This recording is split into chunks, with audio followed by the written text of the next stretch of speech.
Now we discussed the sort of process of doing data analysis.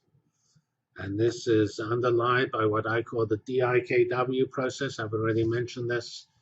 The data goes through a set of steps, a pipeline. Data becomes information, becomes knowledge, becomes wisdom, or becomes decisions. And then eventually those decisions can be turned into policies and community perceptions and things like that. As you go down this chain, typically the data is the largest, and the wisdom can be just a single idea as the smallest. And also there is a gray area between these various steps.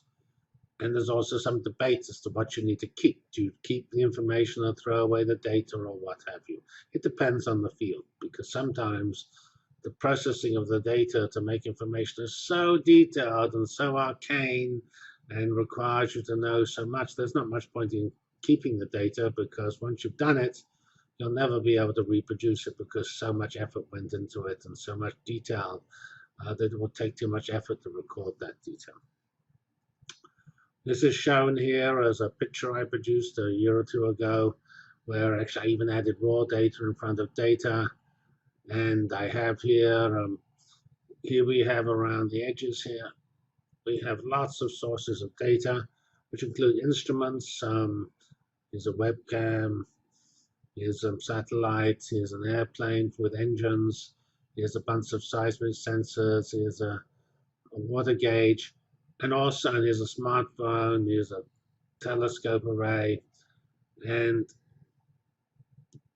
but another, and here's the LHC, an eccentric experiment at the LHC. But we also get data from computers. So here we have also a set of computers producing data, and here we have a database full of data, and all this data, whether it was raw data or came from computers, is passed through a whole bunch of filters with all sorts of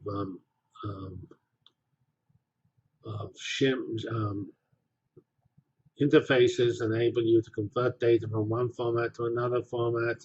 Each filter is actually made up of lots of subprograms, which I sort of try to illustrate here. Sometimes you don't exhibit that and just put it in the cloud, so it just as a filter in the cloud, you don't look at how it's made up. And you have information flowing through and then landing up at the user, where the user sits in front of their display and studies this result of this these filters. Remember, a filter is just a computer program, sometimes called map in the area of MapReduce, which takes in data and gives out data, or takes in data, gives out information, takes in information, gives out knowledge. All of these, this process is governed by the data analytics, and the analytics is just something that sits in one of these filter clouds or one of these filter services. So when we talk about data deluge, we really mean an information deluge, a knowledge deluge, a wisdom deluge, and a decision deluge, because we have a deluge at every step of this pipeline. Here's one example of this pipeline for Google Maps. You might say the data comes from traditional maps with